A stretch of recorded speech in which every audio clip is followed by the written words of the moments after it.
name is Sara Strasser. I'm the Managing Director of SRP's Mid-Atlantic office. Thank you for taking time to tune in to Social Security, Preparing for Retirement, hosted by Karen Ireland with MFS Investment Management. We spend our whole career on working to save for the day we retire. As the day gets closer, we need to think about turning savings into income and really understand how Social Security will fit into that picture. This is what we'll do today. Karen Ireland will help us break down Social Security so that we have a better understanding of this financial aspect. Karen Ireland is a business development consultant at MFS Investment Management. She's responsible for delivering MFS practice management solutions to financial advisors, with a focus on retirement and Social Security planning. Karen joined MFS in 2015. Before that, she worked at Pioneer Investments for 8 years, most recently as the Practice Management Director, and also as a Senior Product Manager and National Retirement Strategies Consultant. She holds the Certified Financial Planner designation and also a Series 7 and 66 license from FINRA. Without further ado, I'm going to turn it over to Karen. Thank you all for joining today's presentation on Social Security. I don't know if any of you have taken the time yet to look at your Social Security statement. If you haven't, don't worry about it. I've taken the time to look at it for you. And if you're like most people, you probably go straight to the page that tells you what you're going to receive for your own Social Security benefits. The more interesting page, though, may be that first page where it says that Social Security benefits are not intended to be your only source of income when you retire. And that's why it's so important to have all of these other assets to help increase the chance that you will retire successfully. Social Security is a very big component of that income piece, and that's what we're going to focus on today. We'll start by talking about how benefits are calculated. We'll explore options if you've ever been married, and then we'll end with everyone's favorite topic, which is taxes. So with that, let's begin. When it comes to Social Security, the most important thing to understand is your full retirement age. It starts at 66, it gradually increases to 67. If you're not sure what it is, take a quick look at this chart and find out what your full retirement age is. What you'll notice is that all Social Security calculations are based on that full retirement age. And if you do anything before your full retirement age, there's nothing but reductions, withholdings, and penalties. For example, your Social Security retirement benefits. So when I talk about retirement benefits, I'm not talking about your 401k assets. I'm talking about that benefit that Social Security gives you from working and paying into Social Security. Now, retiring and claiming Social Security are two separate decisions. Just because you're retired doesn't mean you need to automatically start Social Security. To qualify for Social Security retirement benefits, you have to pay in for 40 quarters, and then Social Security averages out your earnings over your 35 highest years of work. Not your most recent years of work, but your highest earnings years. Now, if you claim Social Security before that full retirement age, whether it's 66 or 67, you'll notice that it's permanently reduced. After your full retirement age, your benefits grow by 8% per year until age 70. This happens automatically. It's on top of any inflation and it's after tax. And technically, it's a monthly increase. So, another way of thinking about this is that every 3 months you get a 2% raise. So, with interest rates being so low, that 8% after tax inflation adjusted growth becomes even more powerful, especially if you think you or your spouse might have a longer retirement. So, the next thing, let's start with the good news. The moment you turn your full retirement age, you can work and you can earn as much as you want. It's only if you're under your full retirement working and want to collect Social Security that there's limits on how much you can earn. This year, it's around $19,000. If you're married, Social Security only cares about the earnings of the person collecting Social Security.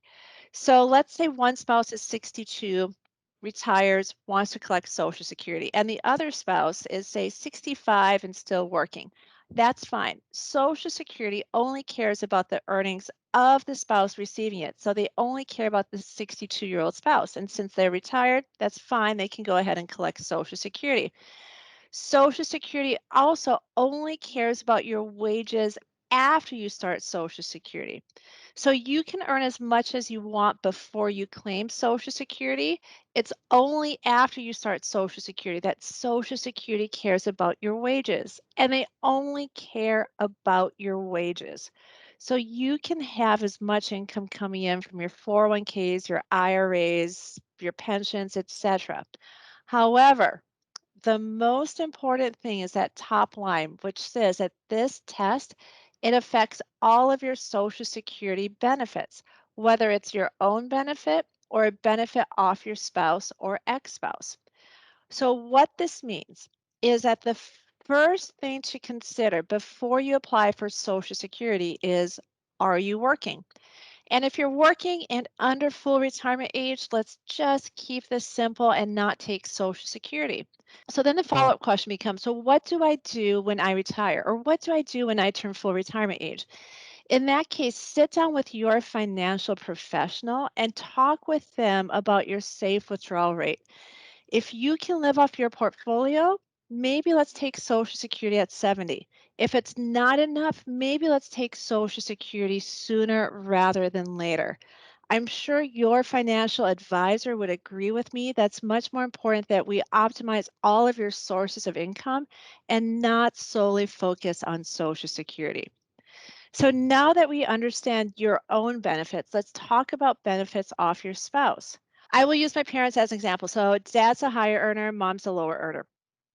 So even if mom never worked, mom can receive up to 50% of dad's benefits. If she takes before that full retirement age, it's reduced. In order to receive that spousal benefits, mom and dad have to be currently married for at least 1 year. That's different than divorcees. Divorcees have a 10-year marriage requirement. If you're currently married, it's only 1 year.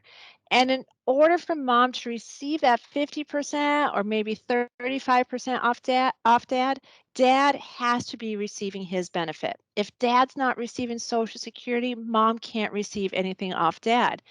And since mom worked, she gets the higher of her benefit or that benefit off dad. Mom doesn't get both. Mom receives the higher of the two benefits. Now, a common question I receive is, hey, I'm married. I'm the spouse with the lower Social Security benefit. I'm retiring first. What do I receive now? What do I receive when my spouse applies? So let's look at a case study to make this easier to understand. So here we have Alex, Blake, and Chris. And yes, it's ABC to keep it easier to remember. So they are all 62 and they're wondering, what do I receive now when I retire? And then what happens when my spouse applies? So let's start off with Alex. Alex applies at 62. So Alex is not going to receive $1,000, which would have been Alex's benefit if Alex had applied at full retirement age. Instead, it's reduced in this case to about $750. Then when Alex's spouse applies, what Social Security does is compare that spousal benefit amount at full retirement age versus Alex's own benefit at full retirement age. And remember, you will only see an increase if that spousal benefit at full retirement age is greater than your retirement benefit for retirement age. Since the spousal benefit is not the higher of the two, the amount doesn't change when Alex's spouse applies. Under Blake, Blake does the same thing. When Blake's spouse applies, Social Security does the same calculation. And you'll notice that that spousal benefit is $200 greater than Blake's retirement benefit. So when Blake's spouse applies, Blake gets that difference added on to the current benefit. In this case, it's $200 gets added on. So Blake doesn't jump up to that $1,200. Blake simply gets that difference added on to Blake's existing benefits. And under Chris, Chris has been an active volunteer throughout the whole marriage. So the only way for Chris to receive a spousal benefit is when their spouse applies. So Chris will be full retirement age at that point. Chris will receive that maximum spousal benefit. So the morals under this story, under Chris, the only way to receive that maximum 50% is if you are full retirement or age when you first apply for any benefit. Under Blake, if you are receiving a reduced retirement benefit, then the total amount that you receive after your spouse applies is also reduced.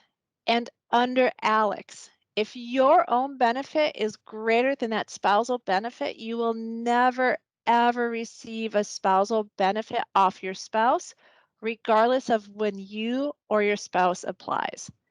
So now that we understand options while you're both alive, let's discuss what happens after the first spouse passes away. So after the first spouse passes away, the surviving spouse can receive 100% of what the deceased was receiving as long as the surviving spouse is 67 or older when they claim that widow benefit.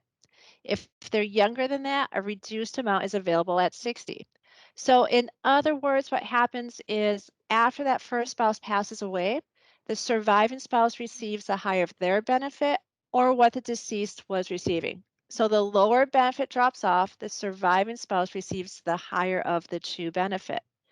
So, if you are the spouse with the higher benefit, it changes that discussion from how do we maximize my benefit to how do we maximize our benefits.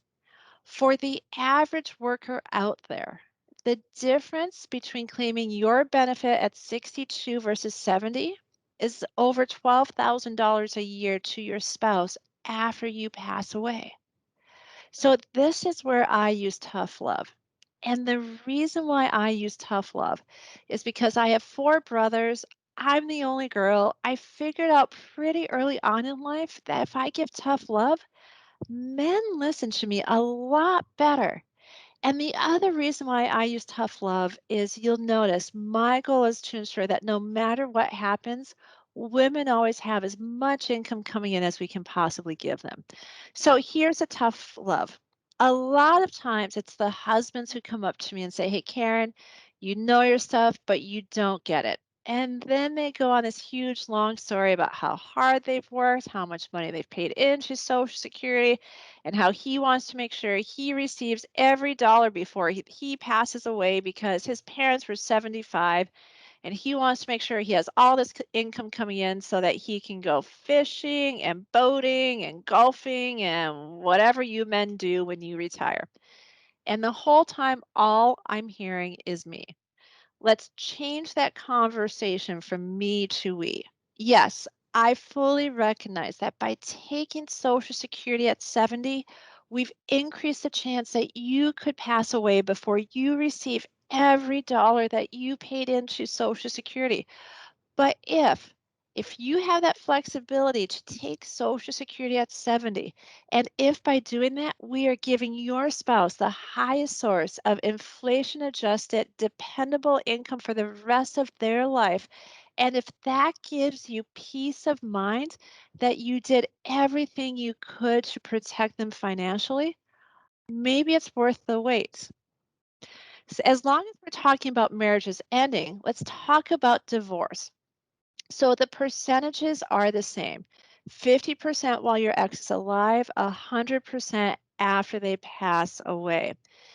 Now, it turns out that it's better to be divorced than it is to be married. If you're married, mom needs dad to apply so that mom can receive that spousal benefit off dad. If you're divorced, that's not the case as long as you can show that you were married for at least 10 years. So show up with your marriage certificate, your divorce decree. Social Security will give you the higher of your benefit or the benefit off your ex. You don't have to tell your ex, you don't have to coordinate with your ex. Your ex will never know. And if you receive a benefit off your ex, it's not going to reduce their benefits. Do me a favor and write this down, $1,575.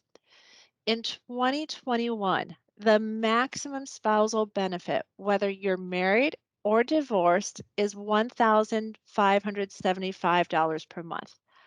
I bring this up here because Social Security doesn't release information off your ex until both of you are 62. So now you have a placeholder. What this also means is if your own benefit is greater than $1,575 per month, you won't receive anything off your ex while they're alive, but keep track of them because you never know what happens when they pass away.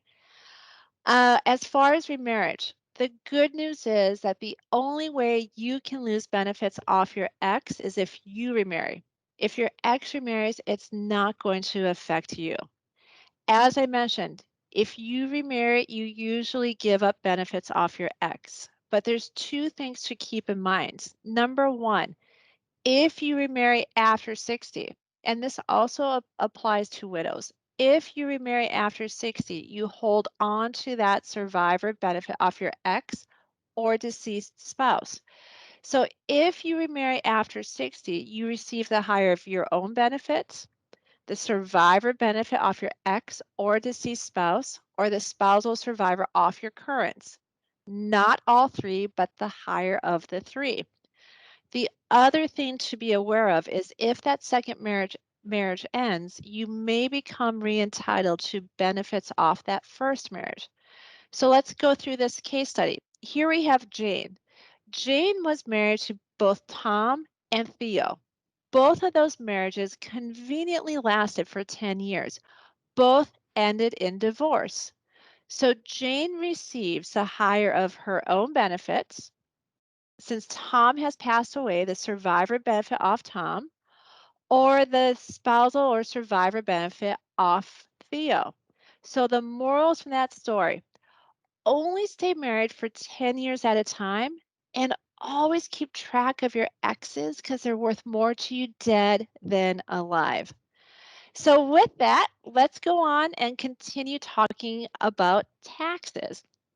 So once you start receiving Social Security, your benefits may get added onto your income and they may become taxable if your income exceeds 25,000 if you're single or 32,000 if you're married filing jointly. The IRS uses an interesting formula called combined income to determine how much of your Social Security benefits are taxable. Combined income, it's not if you're married and filing jointly, it's just a fancy term and it includes your AGI, your adjusted gross income. So that's your pensions, your IRA withdrawals, your wages. It also includes your municipal income, but they only include half of your Social Security benefits in that calculation. So, what that means is if you have that flexibility of taking Social Security at 70 versus as soon as possible, you may be able to reduce your taxes over the long haul. So, before you apply for Social Security, I encourage all of you to ask yourself, am I concerned about taxes going up in the future? If you're concerned about higher taxes in retirement, having that flexibility to let Social Security grow and having higher Social Security benefits may be one of your best defenses against higher taxes in retirement. Another thing to be aware of is that there are some items excluded from this calculation. I like to focus on that Roth aspect. So if you have a Roth and it's a qualified withdrawal from a Roth, it is counted as a great big zero on your tax form. So what that means is if you have a Roth and a pre-tax withdrawal, it changes that conversation from which one do I take from first to how do I withdraw from both to really minimize my taxes throughout retirement. It also means that if your plan has that Roth option inside of it, maybe let's shift some of our contributions over to the Roth so that we have more flexibility to control our taxes throughout retirement. These are some great conversations to have with your financial professional and also your CPA. So we've gone through a lot. Here's some things to consider before you apply for Social Security. Number one, are you working? And if you're working and under your full retirement age, maybe don't take Social Security because we have that earnings test.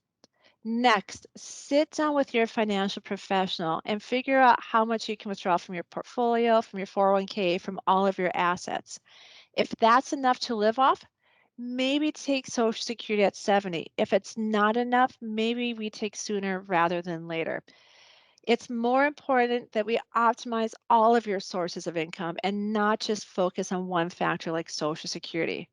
As far as life expectancy, I really focus on that if you're single. So if you're single and you think you'll live forever, maybe take at 70. If you're not sure, take at some point in time after a nice discussion with your financial advisor.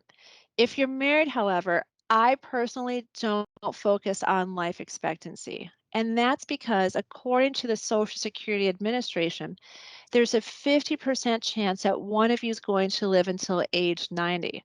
So if you're married and both of you have worked and paid into Social Security, then the spouse with a lower benefit, if they are done working or they've turned full retirement age and they want to take Social Security, maybe that's an idea to consider.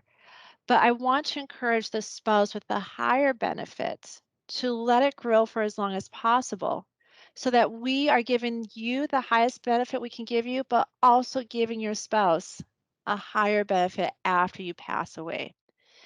In the end, everyone's situation is different. My role is to give as much information as possible to help as many people as possible. But everyone has their own unique goals, their own unique needs, their own unique assets. And what works for your neighbor, your colleague, your friend, your cousin may not be the right decision for you. And that is why we encourage everyone before you apply for Social Security, please sit down with a financial professional and discuss not only when to take Social Security, but how that decision also plays in with all of your retirement income needs and goals. So, with that, thank you all for taking the time, and I hope you found this helpful.